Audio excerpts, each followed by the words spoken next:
L1. Complete failure.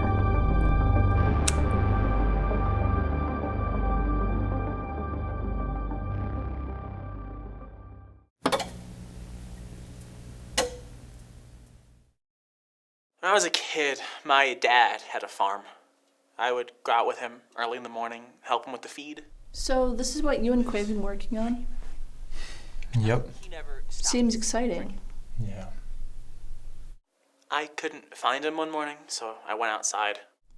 So, how's your thesis coming along? Oh, we're actually researching the effect of LSD on monarch butterflies. Original. So this is what you guys have been working on? Yeah, the whole purpose beats me, honestly. I mean, Quay just has me watching these interviews for hours. Well, if you don't like it, then why do you still do it with him? I mean, you've heard how passionate this guy gets about his work. He claims that our research will change lives or something. Change lives? That's what every undergrad says about their research projects. I was the one to find him the next day. I was around 10, I think. He must have fallen into the pig pen. I saw one of his shoes sticking out of the mud, and at first I thought maybe he dropped it in or something. And then I heard the chewing. And the red streaks in the mud, and the clothing rooting their teeth. Listen, I'm not scared of anything. But when I see people eating and stuffing their faces, I just can't look at them the same way.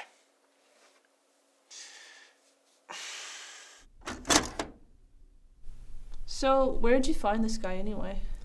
Quaid offered to pay anyone who would share their traumas on camera. And how do you plan on paying him? He's talking to the research board right now about research grants. At this point, we're desperate enough for anything. Besides, he's probably smoothing over things with the department chair right now. That badly, huh? Yeah, it was a bad test run. Where do we go from here? What about the others you talked to today? There was this one guy, Mark. He has this thing with meat. But, Quaid, I can't keep listening to people babble about their childhood traumas.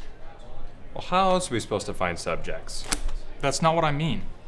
I don't understand how you invite me to take part in this research project, and yet you won't fill me in on what it's about. Steve, you're the only other person on campus who is focused outside of the graduation parties. But let me ask you one question. Are you content with a comfy clinical job in which you prescribe paroxetine to wackos from 9 to 5 for every day of the rest of your life, thinking to yourself, this is who I am, this is who I'll always be, forever now and forevermore? Or are you focused with the intention of helping people's lives? Because that's what I want to do. Even if that means pushing boundaries. Boundaries? I admit today was a setback. That's my fault. But in every great scientific breakthrough, there are always roadblocks. We have to move to the second phase. If not now, then soon. You probably weren't enrolled yet, but this is the old psych building. Is it abandoned? Pretty much. It's far away from campus that is practically isolated. Before we continue, I gotta let you know about my experiments in here. Are we alone, Quaid? Not exactly. Jen Neal? Should sound familiar to you. Haven't seen her in classes in weeks. Aquaphobia. Ben Evans. At the age of 10, he knocked down a beehive. Had to spend a week in the hospital. Seeing a pattern yet? Quaid, you better start making sense right now. One word. Dread. Dread? Dread, Steve. You fear, I fear, he, she, it doesn't matter. There's no conscious thing on earth that doesn't know dread. So why the hell do you have people locked up down here? When we first met, you told me about your trauma. The fear of the dark, how that controlled every fiber of your being, how you lose sleep every night by staring at the dark corner of your room. Think of the global catharsis when we teach humanity that fear is just a thing to overcome. imagine. Trauma and fear, all things of the past. Are you saying that we can cure phobias? Liberate them, fucking liberate them from their subconscious shackles. And that's why Mark Waid is the perfect subject. We're gonna cure Mark's veganism? Curing Mark's dread.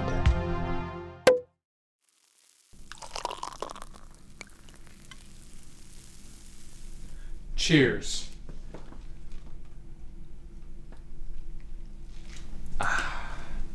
To changing the world. To changing the world. So, Quaid, what's the plan for tomorrow? Well, it's pretty simple. Mark has practice until late Tuesday night, so that'll be the next step. And you know this how? I have my resources.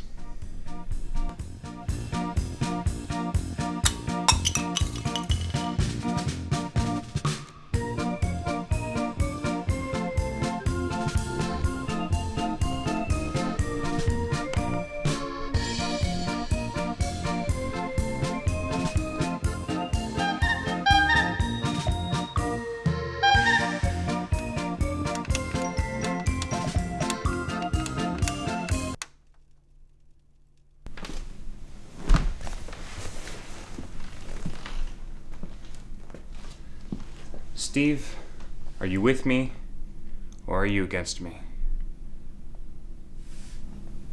I'll do it.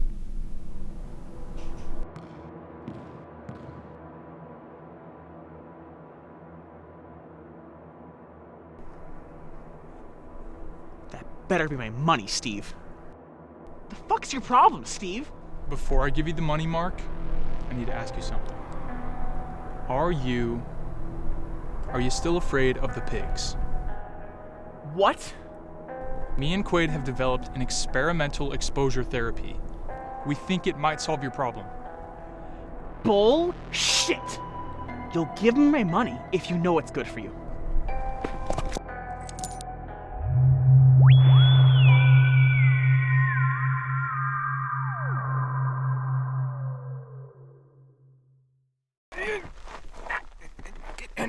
Ow, don't kick me! Steve, is that you?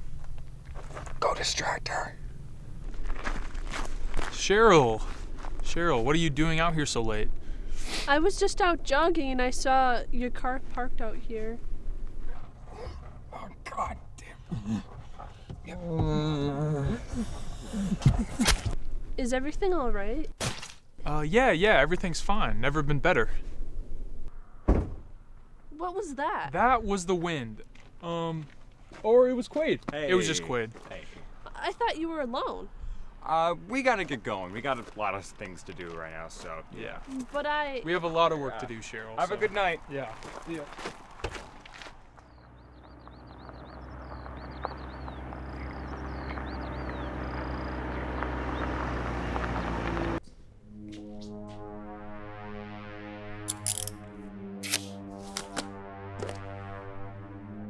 And now, the meat.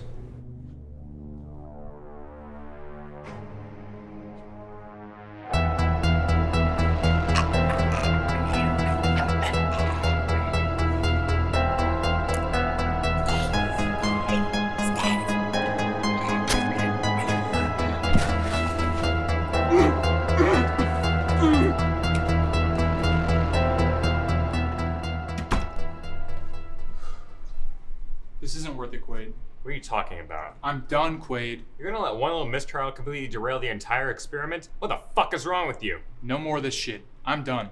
Steve, I want you to really think about this now. And I mean really, really think about this now. Stop. Just stop. I'm putting an end to all of this. You're scared like the rest of them.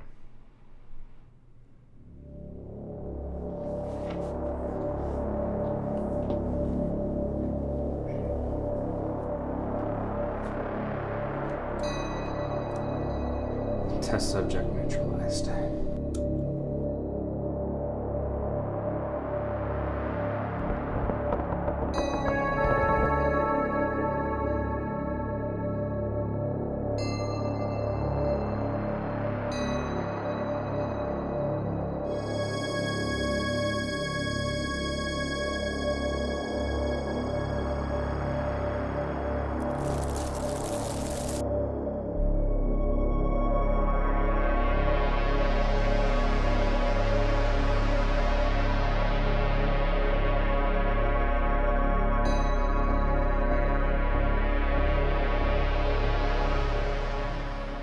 Steve?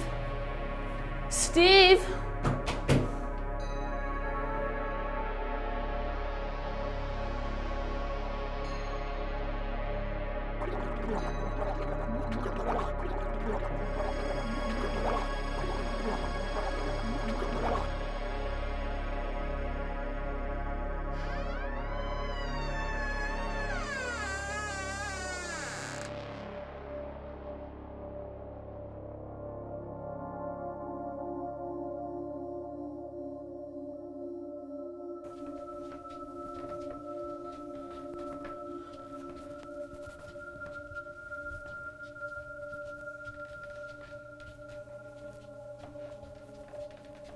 Steve?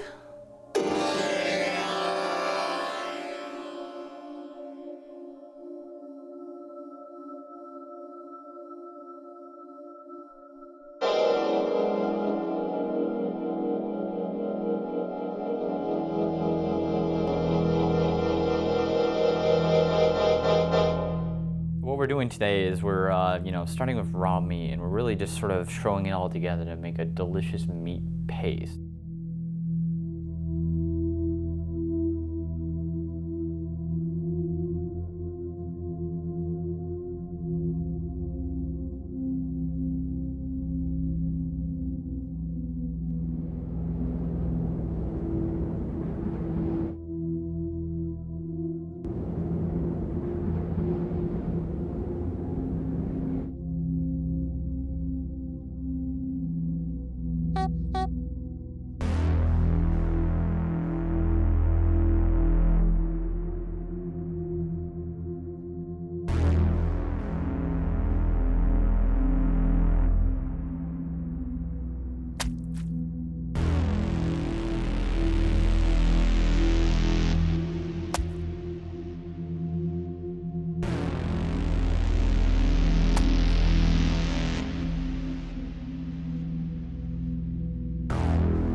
To make this delicious pate, we're really trying to make the meat into a fantastic paste right now. It's a wonderful paste. I love paste.